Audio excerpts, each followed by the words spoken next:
அப்புறம் சார் இப்போ தேர்தலுக்கு இன்னும் 8 மாதம் இருக்குது. கூட்டணி எல்லாம் பேசி இது பண்ணிகிட்டு இருக்காங்க. டிடிவி தினகரன் மாதிரியான சில முக்கிய அவங்கெல்லாம் என்ன பண்ணாங்கன்னா, விஜயோட கூட்டணி வச்சா என்ன தப்பு அப்படின்லாம் பேச ஆரம்பிச்சிட்டாங்க. ஒருவேளை இந்த பிரிஞ்சிருக்கிறவங்களாம் விஜயோட சேர்றதுக்கான வாய்ப்பு வரும்போது உங்களுக்கான அந்த தேர்தல் வாய்ப்பு இதெல்லாம் எப்படி இருக்குன்னு பார்க்க வேண்டியது. ஏன்னா அவங்களே இப்படி தம்பி, நீங்கள் ஏதாவது நான் கூட்டம் சேர்த்துட்டு சண்டைக்கு போகிற ஆள் இல்லை, புரியுதா? கூட்டத்தை நம்பி நான் அரசியல் கட்சி தொடங்கலை. நான் முன்வைக்கிற உயர்ந்த கொள்கையை நம்பித்தான். நிறைய வேறுபாடு இருக்குது. ஊழல் லஞ்சமா, உண்மை நேர்மையா? நாங்கள் கட்சி தொடங்கியது அரசியல் செய்ய வந்தது மக்களை வச்சு பிழைக்கவா, மக்களுக்காக உழைக்கவா? இது பதவிக்காகவா, மக்களின் உதவிக்காகவா? பணமா, இனமா, அதன் மானமா? எங்கள் கோட்பாடு வேறு, புரியுதா உங்களுக்கு? நீங்கள் என்ன செய்கிறீங்க? உங்கள் பிள்ளை வாழ்கிறதுக்கு வீட்டை கட்டி வச்சுட்டு போகணும்னு நினைக்கிறீங்க. நான் என் பிள்ளை வாழ்கிறதுக்கு இந்த நாட்டை காப்பாற்றி வச்சுட்டு போகணும்னு நினைக்கிறேன். வேறுபாடு புரியுதா? நீங்கள் வணங்குகிற சாமிக்கிட்ட இருக்கிறீங்க எல்லாரும்.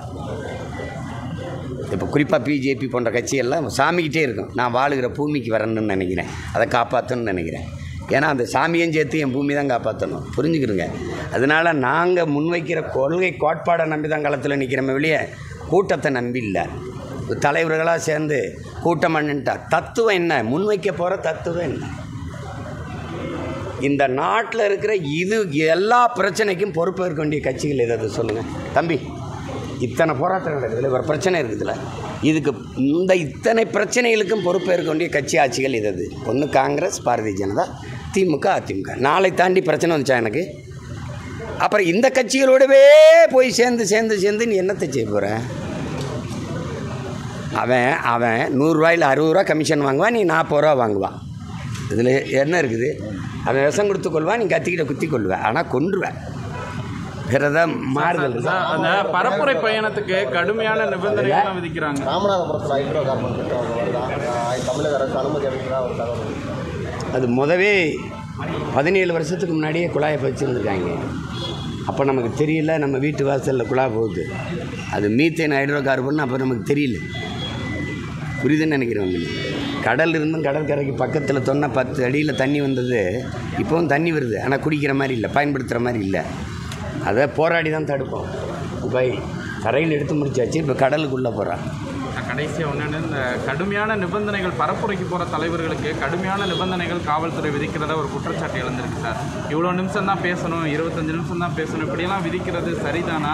ஏன்னா நீங்களாம் அடுத்தடுத்து பிரச்சாரம் பரப்புரை எல்லா தலைவர்களுமே போகிறாங்க, எதிர்கட்சி தலைவர்கள். இதெல்லாம் நான் நீண்ட காலமாக எதிர்கொண்டு இருக்கிற சிக்கல் தான். ஒரு காலத்தில் இவங்கெல்லாம் எனக்கு தங்குறதுக்கே விடுதி கொடுக்கக்கூடாதுன்னு சொன்னவங்க தான். இதே மகிழ்வுந்தில் கார்லேயே படுத்து எழுந்திரிச்சு போய் வேலை செஞ்சவன் நான். அடக்குமுறை ஒடுக்குமுறைக்கு என்ன அளவுக்கு இந்த தலைமுறை தலைவர்கள் இளைஞர்கள் யாரும் உங்களுக்கு புரியுதுன்னு நினைக்கிறேன். அதிகாரங்களே எதிர்த்து போரிட்டு சண்டை போட்டு வந்தவன். அதெல்லாம் 220 வழக்கு இருக்குது, சும்மா இல்லை, ஏறாத நீதிமன்ற படிக்கட்டு கிடையாது. அப்போ இதெல்லாம் ஒரு இதுன்னு இப்போ இதுக்கே பயந்துட்டா அப்படி. இந்த விமான நிலையத்திற்கு பெயர் வைக்கிற சர்ச்சையெல்லாம் இப்போ தேவையா சார்? ஏன்னா அதை புதுசாக ஏதோ அது இங்கே வருங்க, சமூகம் சார்ந்து ஒவ்வொருத்தரும் பேசுவாங்க. ஒருத்தர் எங்கள் தாத்தா முத்துராமலிங்கத்தேவர் பேர் வைக்கணும்பாங்க, ஒருத்தர் இன்னொரு தாத்தா இமானுவேல் சேகரன் பேர் வைக்கணும்பாங்க. எங்கள் நிலைப்பாடு 2 தாத்தா பேரும் வேணாம். எங்களுக்கு ஒரு பெருமை இருக்குது, வரலாற்று பெருமை. பாண்டியன் நெடுஞ்செழியன் தலையணங்கானத்து செருவென்ற பாண்டியன் நெடுஞ்செழியன் வைங்க, யாரும் எதிர்க்க மாட்டாங்க, புரியுது? ஏன்னா நாங்கள் எல்லோரும் பாண்டியர் மக்கள், எங்களுக்கு எவனும் இல்லை, எங்கள் பாட்டன் பேரை வச்சுட்டு போ, புரியுதா? மன்னராட்சி காலத்திலே ஒரு சாதாரண குடிமகள் கால் சிலம்பை உடைத்து அமைச்ச அரசவையில் நீதியை நிலைநாட்டிடணும்னு ஒருத்தன் நெடுஞ்செழியன், பாண்டிய நெடுஞ்செழியன், அவன் பேரை வை, அது எனக்கு பெருமை. அதுதான் எங்கள் நிலைப்பாடு. ஒருவேளை நீங்கள் வைக்கிறதா இருந்தால் நான் போராடி பாண்டிய நெடுஞ்செழியன் பேரை வையின்னு சொல்லி சண்டை போடுவேன், இல்லை நான் வந்தால் வைப்பேன். உங்களுக்கு புரியுதா? வேறு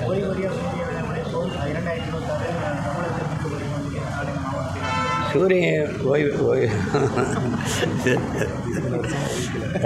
அது விழுங்காது. வேறு ஏதாவது இந்த 23 நிபந்தனைகள் கொடுத்துருக்காங்க. இந்த நிபந்தனைகளை மீறினா பிரச்சாரத்தின் நடுவுலையே பிரச்சாரத்தை நிறுத்துவோம் காவல்துறை.